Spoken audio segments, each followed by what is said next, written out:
জাগ্রত করার যে কাজ, আমরা যারা হিন্দু সমাজের কাজ করছি, হিন্দু সংগঠনের কাজ করছি, তাদের থেকে বেশি আমাদের যারা বিরোধী আছে তারা হিন্দু সমাজকে জাগানোর কাজ আমাদের থেকেও বেশি করছে।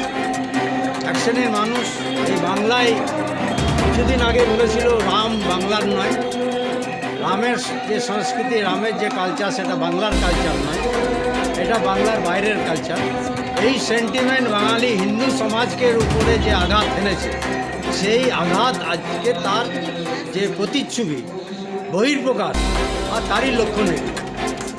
সমাজ আজকে বাঙালি হিন্দু সমাজ কোনোরকম অবমাননা, তার পূর্বপুরুষদের সম্বন্ধে কোনোরকম অবমানকর কথা সহ্য করতে রাজি নয়। তাই আজকে এখানে নাই, গোটা ভারতবর্ষে, যেটা মুখ্যত রাম মন্দিরের সঙ্গে যে বিশ্ব হিন্দু পরিষদের মানুষ জানে, কিন্তু সমাজের মানুষ আজকে রাম মন্দিরের প্রতিষ্ঠা দিবস পালন করছে গ্রামে গ্রামে। এটা সমাজের জাগরণ নয়, সমাজের যে অন্তঃসত্ত্বা আছে তার জাগরণ, সমাজে ক্ষাত্র শক্তি আছে তার জাগরণ। আজকে এটা বার্তা দিতে চাইছে সমাজ যে আমার দিকে যদি আঙুল তোলো তাহলে তোমার আঙুল না, গোটা হাতই আমি তোমাকে কেটে পারি। আমাদের রাজ্যের মুখ্যমন্ত্রী তিনি বললেন যে ব্রিগেড ময়দানে গীতাপাঠের দরকার কি আছে, সে তো গীতাপাঠ ঘরে ঘরে হতে পারে, সে বিষয়ে কি বলবেন?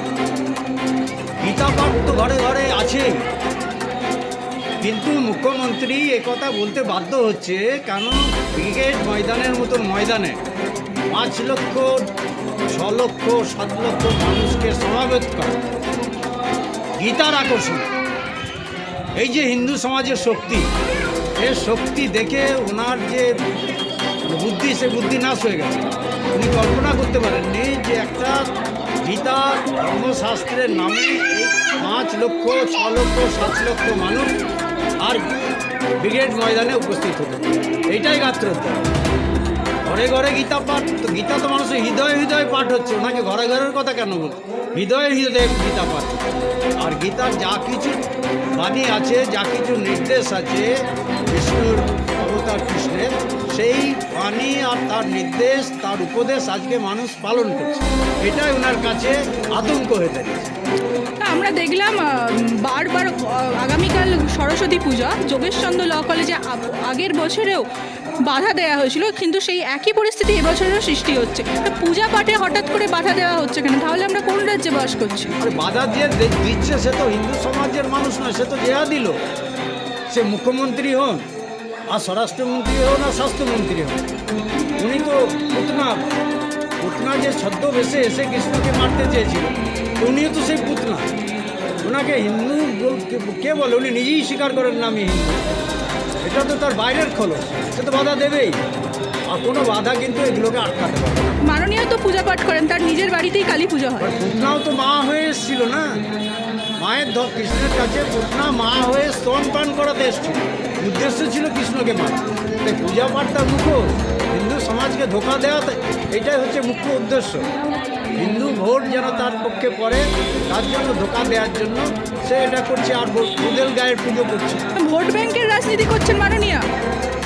একদম ভোট ব্যাংকের রাজনীতি। ওনার মাথায় ভোট ব্যাংক ছাড়া কিছু নাই। ভোট ব্যাংক, জিহাদি, ইসলামী, খ্রিস্টানিটি ছাড়া ওনার মাথায় দ্বিতীয় কোনো বিষয় নেই। মাননীয় তো বলেন আমি সংখ্যালঘুদের পাশে আছি। সংখ্যালঘু কে? সংখ্যালঘুর ডেফিনেশন উনি জানেন না। সংখ্যালঘুর যে ইউএনও যে সংখ্যালঘুর ডেফিনেশন দিচ্ছে, তাতে বলছে টোটাল জনসংখ্যা 2% যদি যারা হয় তাদেরকে সংখ্যালঘু ঘোষণা করা হবে। আর যাদেরকে উনি সংখ্যালঘু বলছেন তারা বলছে আমরা 30% আছি এখানে, আর বাকি যারা আছি আমরা 70% আছি, 30% যারা আছে তাদেরকে ভাগীরথীতে ভাসিয়ে দেবো, তাদেরকে উনি সংখ্যালঘু বলছেন। উনি তো সংখ্যালঘু ডেফিনেশন উনি জানেন।